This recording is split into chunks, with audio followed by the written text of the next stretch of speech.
Hello दोस्तों, कैसे हो आप सभी। आज मैं आपके लिए नई कहानी लेकर आई हूँ। नई बहू और सासू माँ का जन्मदिन। यशोदा जी एक 55 वर्षीय घरेलू महिला थी। उनके दो बेटे अविनाश और विकास, एक बेटी ऋचा थी। उनके पति नरेश प्राइवेट फर्म में नौकरी करते थे। तनख्वाह ठीक ठाक थी। बड़ी मुश्किलों से सारे घर के काम हमेशा खुद करती थी। कभी मेड नहीं लगवाई। अगर समय मिल जाता थोड़ी बहुत साड़ियों के फॉल भी लगा देती, ताकि हाथ में पैसे रहें। कभी मन का ना खाया ना कभी कुछ पहना, ताकि बच्चे पढ़ लिख कर अपने पैरों पर खड़े हो सकें। बच्चे भी काफ़ी होशियार थे पढ़ाई में। स्कूल पास करने के बाद वे ट्यूशन देने लगे थे, ताकि अपने खर्चे खुद कर सकें। धीरे धीरे परेशानियां कम होने लगी। बड़े बेटे की बहुत बड़ी कंपनी में नौकरी लग गई। छोटा भी इंजीनियरिंग कर रहा था। ऋचा टीचर का कोर्स कर रही थी। बच्चों में ज़्यादा उम्र का फासला ना था। घर के हालात काफ़ी हद तक सुधर गए थे। 2 साल बाद छोटे बेटे की भी नौकरी लग गई। अब उन्होंने एक बहुत ही बढ़िया फ्लैट ले लिया था। ऋचा का थोड़ा सा कोर्स बाकी था। अब बच्चे अपनी ज़िंदगी में सारे शौक पूरे करने लगे थे। घर में बर्तन सफाई की मेड आने लगी। वॉशिंग मशीन, मिक्सी सब आ गया था। पर यशोदा जी तो जैसे अपने आप को भूल ही गई थी। शादी के 30 साल के सफ़र में वे कभी किसी दिन अपने लिए कुछ करा हो उन्हें याद नहीं। पहले सास ससुर का डर, फिर बच्चों की जिम्मेदारी, उनकी कुछ पसंद नापसंद भी थी, तो जिम्मेदारियों के बोझले सब भूल चुकी थी। अब बड़े बेटे के लिए रिश्ते आने लगे थे। कई रिश्तों में से कोमल सबको बहुत पसंद आई। कोमल एक पढ़ी लिखी समझदार लड़की थी। उसके परिवार में उसके मम्मी पापा, एक छोटा भाई था। रिश्ता पक्का होने के बाद शादी की डेट 2 महीने बाद की निकली। कोमल मोबाइल फ़ोन पर अपनी सासू माँ, नंद, देवर सबसे बात करती रहती थी। यशोदा जी भी बड़ी बेसब्री से अपनी बहू का इंतजार कर रही थी। जैसे ही 2 महीने बीते, बड़े ही धूमधाम से शादी कर कोमल को अपने घर ले आए। यशोदा जी ने बहुत ही अच्छे तरीके से शादी की सारी रस्में करवाई। फिर दोनों को हनीमून के लिए भेज दिया, पूरे 15 दिन के लिए, ताकि बच्चे एक दूसरे को अच्छे से समझ सकें। कोमल ने हनीमून पर ही सबके जन्मदिन वगैरह को पूछ लिया था, और आते हुए सबके लिए खूब सारे गिफ्ट लाई।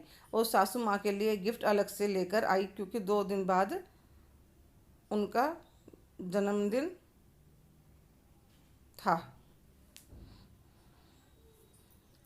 और यहाँ से जाते ही अगले दिन बाजार में जाना मुश्किल है, इसलिए अपने कपड़ों के नीचे वह सासू माँ का बर्थडे गिफ्ट छुपा लेती है कि जब बाकी सब मम्मी जो गिफ्ट देंगे तब मैं भी दे दूंगी। आने के एक दिन तो थकावट उतारने में चला गया। अगले दिन वह सुबह नहाकर रसोई की तरफ जाती है। इतने में नंद, देवर, ससुर जी और विनाश सब वहीं आ जाते हैं। हम सब मिलकर सासू माँ को जन्मदिन की बधाई देते हैं। पापा जी कहते हैं, श्रीमती जी क्या बना रही हो नाश्ते में। आलू उबाले हैं जी। तो ऋचा कहने लगी, मैं तो ब्रेड रोल्स खाऊंगी। विकास बोला, मम्मी मैं ब्रेड पकौड़ी। अविनाश कहने लगा, मम्मी सैंडविच। और ससुर जी, मेरे लिए तो भाई पराठे ही बना देना, ज़्यादा अब स्वाता नहीं है, ज़्यादा हैवी अब तो स्वाता नहीं है। मैं देखती रह गई। किसी ने एक बार भी यह नहीं कहा, मम्मी जो आपको पसंद हो आज हम सब वही खाएंगे। मैं चुपचाप सासू माँ की मदद करवाने लगती हूँ। सब नाश्ता कर कोई मोबाइल फ़ोन में तो कोई टेलीविज़न में बिजी हो जाता है। मैं मन ही मन सोच रही थी, यह कैसा जन्मदिन है। हमारे घर तो जिस दिन मम्मी का जन्मदिन होता था, उनकी किचन से छुट्टी होती थी। भाई, पापा और मैं तीनों मिलकर उनकी पसंद का खाना बनाते, फिर उन्हें मूवी दिखाने, मॉल घुमाने और रात का डिनर करवाते। पर यहाँ तो सबने अपनी पसंद का बनवा कर खाया और हो गए बिजी अपने अपने काम में। नाश्ता करने के बाद मैंने सासू माँ से कहा, आप कुछ देर आराम कर लीजिए और दोपहर को क्या बनाना है मुझे बता दीजिए, मैं बना दूँगी। ठीक है बहू, मैंने छोले भिगो रखे हैं, छोले चावल और बूंदी का रायता बना लेंगे। वैसे तो सब टिफ़िन का खाना खाते हैं, आज छुट्टी है तो गर्मा गर्म खा लेंगे। मैंने दोपहर का खाना तैयार कर लिया और सबको लंच के लिए बुला लेती हूँ। सब एक साथ लंच कर लेते हैं, फिर मूवी देखने लगते हैं। सासू माँ कहती है, पड़ोस में कीर्तन है, मैं वहाँ जाकर आती हूँ। ठीक है मम्मी जी। फिर मैं सारी रसोई समेट सबके पास आ बैठती हूँ। अपनी नंद से पूछती हूँ, ऋचा दीदी, मम्मी जी के जन्म पर आप सब और क्या क्या करते हैं। कुछ नहीं भाभी, वैसे भी मम्मी को ज़्यादा तामझाम पसंद नहीं है। फिर भी दीदी कुछ तो खास होगा। अरे भाभी, मम्मी कोई छोटी बच्ची थोड़ी ना है, सब खा लेती है, पर दीदी स्पेशल तो सबका होता है। पता नहीं भाभी, हमने तो कभी ध्यान नहीं करा। तो देवर एकदम से कहता है, वैसे मम्मी चाट है ना, बहुत खुश होकर खाती है।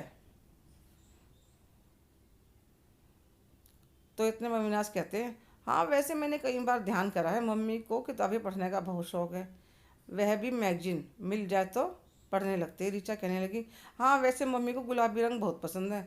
मम्मी के पास ज़्यादातर साड़ी गुलाबी रंग की है, कोई थोड़ा गहरा तो कोई हल्का। कोमल कहते हैं, चलो तो फिर आज मम्मी के बर्थडे पर उनको सरप्राइज देते हैं। कोमल के ससुर कहते हैं, शुरुआत मुझसे होगी क्योंकि अर्धांगिनी है मेरी। तो सब हंसने लगते हैं। मैं साड़ी लेकर आता हूँ। वे बाहर चले जाते हैं। तो देवर जी कहने लगे, मैं चाट का इंतज़ाम करता हूँ। रीचा कहने लगी, तो मैं केक ले आऊँगी। अविनाश, मैं मैगजीन खूब सारी। कोमल कहने लगी, घर की डेकोरेशन मैं करूँगी। सब अपनी अपनी तैयारी में लग जाते हैं। 2-2.5 घंटे के अंदर सारी तैयारी कर लेते हैं और गेट बंद करके उनका इंतज़ार करते हैं कि कीर्तन भी पूरा होने वाला है। आरती की आवाज़ आ रही थी पड़ोस में से। आकर डोर बेल बजाती है तो ऋचा भागकर दरवाज़ा खोल गेट पर ही अपनी मम्मी की आंखों पर पट्टी बांध देती है। तो वह कहने लगी, क्या कर रही है बिटिया?